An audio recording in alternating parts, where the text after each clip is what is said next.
What's up guys, it's Brian with Oneset.com, and if you watched my last video, you will know that tomorrow from 12 till 2 Eastern Standard Time, I will be on Reddit doing an Ask Me Anything segment. So it'd be awesome if you guys are free, if you could stop in and ask some cool questions so that I look less like an idiot. Good luck with that. And I know that 12 till 2 Eastern Standard Time may not work for all of you, so if you are not free, they already posted the Ask Me Anything section forum thing for me. So if you do have questions, go ahead, post them on there and I'll get to them. Should be a good time. Anyway, one of the questions that was already asked was about my thoughts and opinions on the overhead press, how to program it, and what has worked best for me in the past.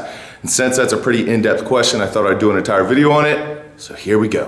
All right, so you guys already know that I think strength is a skill and that technique is king. So number one, you need to work your technique on the overhead press, and you have questions about it. I made an entire video about the strict press and overhead press involving leg drive. You can find links to both of those right here. Your technique needs to be nailed down on this if you're gonna move any serious weight overhead. With that said, I do believe that if you do not have the base strength, you're not gonna be moving much of anything. So for the programming that I do on my overhead press, I include both. So I'm gonna start covering that now. So what I would encourage is that you guys tier your exercises. And what I mean by that is put the most important thing first. So I always choose something with leg drive first because in strongman, you're always allowed to use leg drive, so that's most important to us. And so I throw something like a push press, a jerk, a split jerk, the log cleaner press, a axle continental cleaner press, something like that. I throw that at the very beginning. That is my tier 1 exercise. So for this example, let's just use the log press. I will take that and I will throw it into a giant set. Now I use giant sets all the time. Number one, to drive up my conditioning, and number two, the giant set programs in rest for me, because a lot of times if I'm just trying to drive up my numbers and go for like a 1 rep max or a 3 rep max, I'll get a little too excited and I won't take enough time between my attempts and then I screw up. And that doesn't make me happy. So my very first exercise in this giant set will be an antagonistic muscle group pulling in the same plane. So if I have a log press that I'm working on mainly that day, my very first exercise will probably be weighted pull-ups. This is gonna do a lot to keep my shoulders healthy as well as prevent muscle imbalances. It's gonna help my rack position by building a bigger, stronger upper back, and I'm gonna get more done in that time, which is important to me. So exercise number one is gonna be the weighted pull-up. Exercise number two is gonna be my log press. Now, whatever I'm going for on the log press that day, let's say I'm working up to a heavy triple. That means that I'm gonna be working up to a heavy triple on the weighted pull-up. So your first two movements are gonna mimic each other in reps and sets. Then the third movement in the giant set is going to be some sort of core-based exercise. The ab or core variation becomes very, very important, and a lot of people don't think about it in their overhead press, but all that stabilization, if your abs can't stabilize a weight above your head, it doesn't matter what you can push, you're not gonna be able to hold it. So work your abs. Come on, man. Plus it gives you more rest between attempts. I like to keep my reps low and heavy because it's technique work, and higher rep on technique work typically doesn't go well. Your form starts falling apart as you fatigue. That's not technique work, that's something else. So in these exercises, I'll do ramping sets like 5 sets of 3, 6 sets of 2, or even singles. Just working my way up, and then if I have extra sets left, I'll kind of work my way back down and back off a little bit. But the most important thing is once you get tired, your technique work is over. You are either ingraining good reps or bad reps. And if you're tired, they're bad reps. If you start messing up reps, either you fix it, and if you can't fix it, then you're done. This entire first part of your workout is about becoming better. It's not about getting stronger. It's not about seeing how far you can push. It's about doing things as technically perfect as possible. As soon as you are not able to do that, technique work time is over and you move on to strength. All right, so now that that part is over, we move on to your tier 2 exercise. And for me, that's some form of strict press. So if I was working the log press or the log cleaner press for the very beginning, the tier 1 exercise of the day, I'll move on to a strict press or something that kind of takes the leg drive out and now is just focusing on my shoulders. This is where you can start to push. You can get stronger. You don't need to worry about your technique quite as much. Your technique's still important, but it's more about pushing in, getting deep, getting the reps in, getting your volume.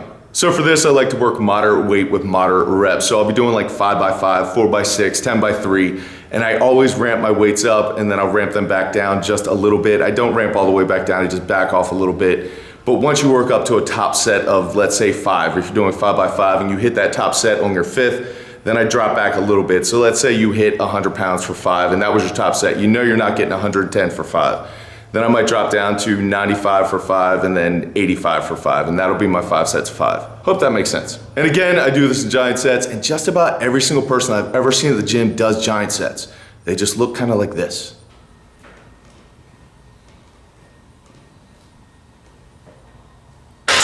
Whew.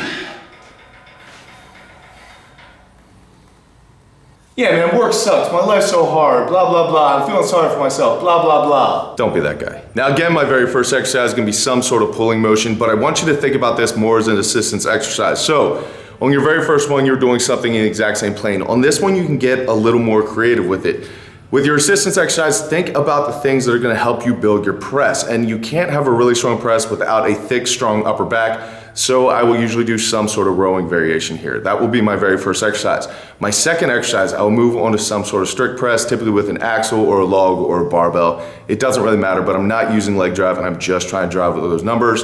And then again, the third exercise is another core exercise. Most time it's the same exact core exercise as the one before because I'm not that creative, but do what you want. So in the second part of the workout, you're just trying to build up your strength, your muscle mass, and your volume. That's it. Pretty simple. Then we move on to tier 3 exercises, which are all about isolation, finishing off the muscle and just burning it out. But I want you to keep in mind where your weak points are and work those areas in this section of the workout. So if you're having problems stabilizing weight above your head, which you absolutely will once weights get heavier, I would really highly recommend different variations of waiters walks.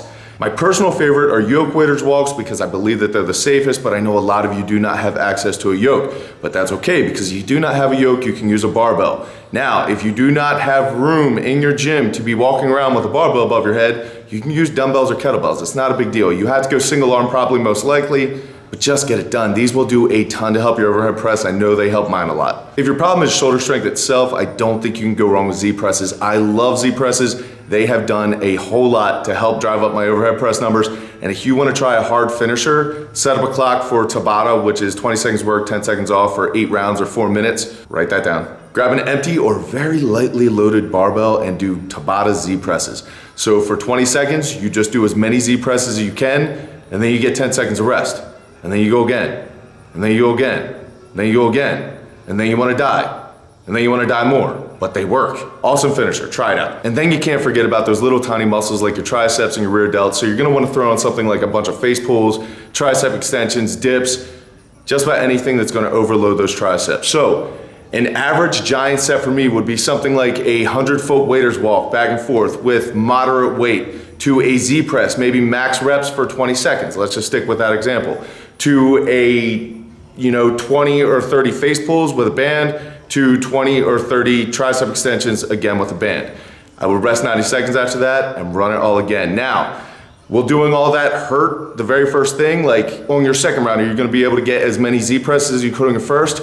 No, science. But it doesn't really matter because the main work for your training session has already been done. This is just to finish off your muscles, burn them out, and let you leave the gym feeling like you left it all in there. Now for programming purposes, I like to work my shoulders 2 times a week. Some people need a little bit more volume, some people need a little bit less, but I find working it twice seems to work best for me. My first day looks exactly like what I just laid out. That is day 1. That is what I consider to be my strength day. Day 2, and a lot of times that will happen on like Tuesday or Wednesday of the week. And then day 2 will be part of my upper body speed day or dynamic day. And at that point, I'm just barely touching it. So I'll go at the top of every minute for 10 minutes. I will hit 3 reps at somewhere between 60 and 70%. Sometimes I'll use bands for accommodating resistance. But basically I'm hitting 3 reps, top of every minute for 10 minutes. That's it. If I hit that on Saturday, I'm able to recover enough for another heavy day early next week, usually Tuesday or Wednesday, like I said. But anything more than that, I don't really make progress. I need exactly that amount of volume. If I do less than that, it's almost like my body forgets how to press. All right, so there you go. Hopefully you guys have a better idea of how I program the overhead press. This is what works for me. You have to figure out what works for you. This may work for you, it may not. If it does, awesome. I'm super excited about that. If it doesn't, throw it away. It doesn't really matter to me. But again, this question came from Reddit, where I will be doing a live Ask Me Anything tomorrow from 12 till 2 Eastern Standard Time in their strongman section. If you just search Brian Alsruhe on Reddit, common spelling, people. Alsruhe. Come on. Don't worry, man. I messed it up a lot too. Anyway, if you can make it, go ahead, stop on in there and ask me a question. I really appreciate that. And if you can't make it, like I said, the link is already up to it. So if you guys leave a question, I will get to that. I will see it and I will answer it. So There you go. Thank you guys very much for the support with the Reddit thing. But right now, I would encourage you guys to go watch that strict press video or that overhead press video involving leg drive, or watch them both. And as always, I really do appreciate you guys watching. Go out and do something amazing with your lives. Keep working hard, be nice to each other, and I will catch up with you later in the week.